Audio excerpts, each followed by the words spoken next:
I currently have two roles within the Relx organisation, which was formerly Reed Elsevier. The first is I run the back office finance operation within the Elsevier organisation, which is one of the large businesses. And secondly, I'm responsible for the Finance Accounting Hub, which is a new and exciting organisation that we've set up within Manilla, which is the re-insourcing into a captive, which brings together all of the 5 business units within the Relx group to create one homogenous finance accounting hub, providing accounting services to the Relx organisation. So in 2007, we embarked upon an outsourcing to the Genpact organisation. Before that, we had a very fragmented organisation, just as everybody did, various operations in various countries. And the two largest parts of the organisation, LexisNexis and Elsevier, outsourced to predominantly India and also some to Guatemala. And that was very successful, and we got a lot of value out of doing that. But in 2014, we decided that we would move to a captive. Now, we were very lucky. We had a captive within Manilla that already had a couple of thousand people there, which were providing services such as customer service, production type work. So I already had a ready-made shared service operation there, which I was able to leverage, and I just had to recruit finance people within there. Yeah, so actually it was not as difficult as you would imagine. So the first thing we needed to do was make sure we got the operating model right. And we decided to go for the Finance Accounting Hub is headed up by one individual. Below that we have a structure of P2P, O2C and R2R, and that is a cross-functional team. So it's not organisationally split, it is Relx, cross-Relx organisation. Once we'd done that, we then set about moving the various parts of the existing outsourcing over to the organisation. Now, clearly we needed to recruit, but we had a very good team within the Manilla operation, and getting the right people into the organisation was obviously key. We had a few bumps and a few false starts, but making sure that we had good talent at the top to start with, that was enabled then to recruit the right people. And I think it's been really successful. We've hit all of our dates, which has been really good. And we've also migrated a number of roles from places like St. Louis, from Amsterdam, from Dayton, so from other locations as well. It hasn't just been about moving it from the third-party outsourcer. I'm really excited about working in the Philippines. The people there are very young, they're very dynamic and very keen to learn. So the average age of our operation there is about 28, so I feel quite old when I go there.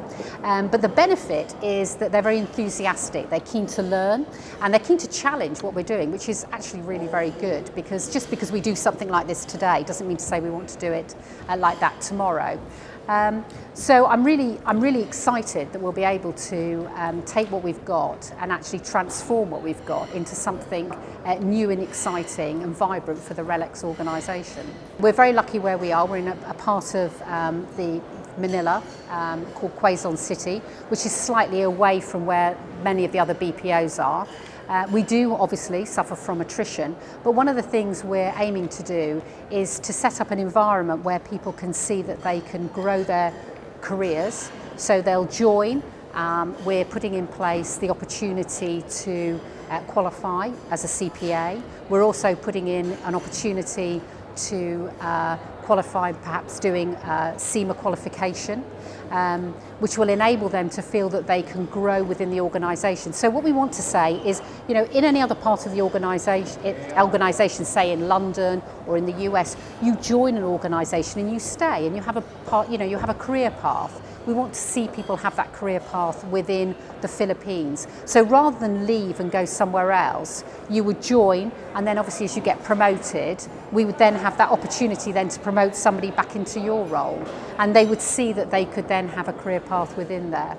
The main driver for moving back into the captive was that we felt that we would get a level of intimacy back with the organisation.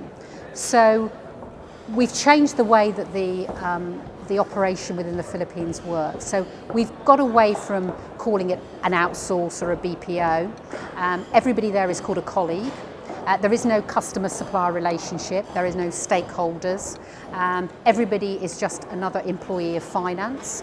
And these things are very subtle, but they make quite a lot of difference. Everybody in the organisation feels empowered. They feel that they are part of the goals of the overall Relx organisation. Their goals are congruent with the overall organisation, and that's very important. The other thing is that I feel that I have much more ability to move the resources around more easily. I'm not bound by a contract. So if I choose to divert resources, it's very much more easy for me to do that and to be more fleet of foot. And that has proved very useful in doing things. So it's a bit more liberating, if you like, but also it's really about this intimacy with the organisation. So we do use, as I say, this whole idea of just being simply a colleague of the organisation, and it has made quite a significant difference already. One of the things that we all use them today, we all have workflow tools. I encouraged within the outsourcing for a lot more phone calls to be made. But as much as I encouraged it, it was very difficult to make that happen. Now it's part of my organisation. I'm much more able to say, I don't want you to do that. I want you to pick up the phone. I want you to stop using the phone. I want you to stop using the workflow tools. And because it's part of my organisation, that's what they're doing. And actually, the impact has been huge.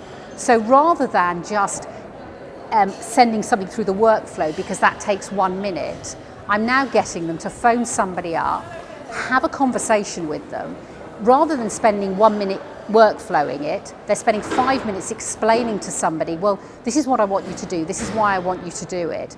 That means that the person on the other end feels they understand what they need to do.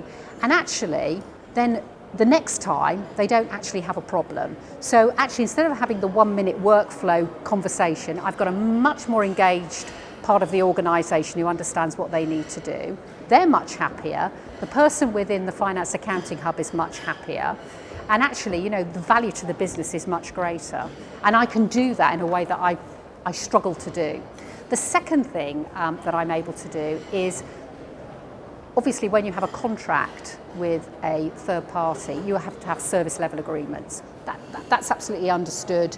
You absolutely need to have them.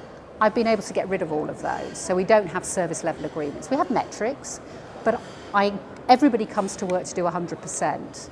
I don't know where in the 80s and 90s we thought 98% was okay. I tell everybody, you come to work to do 100%. If you make a mistake, we all make mistakes, but you seek forgiveness for the mistake. You don't come to work to say 98% is acceptable. And it's all about closing the gap, because the 2% is noisy. The 2% can have a huge amount of cost to a business. It can also be where all the noise and the difficulty can be. And I can get rid of all of that by saying, actually, we're aiming for 100%. You can't ever do that in a contractual environment, because nobody would ever sign up to 100%.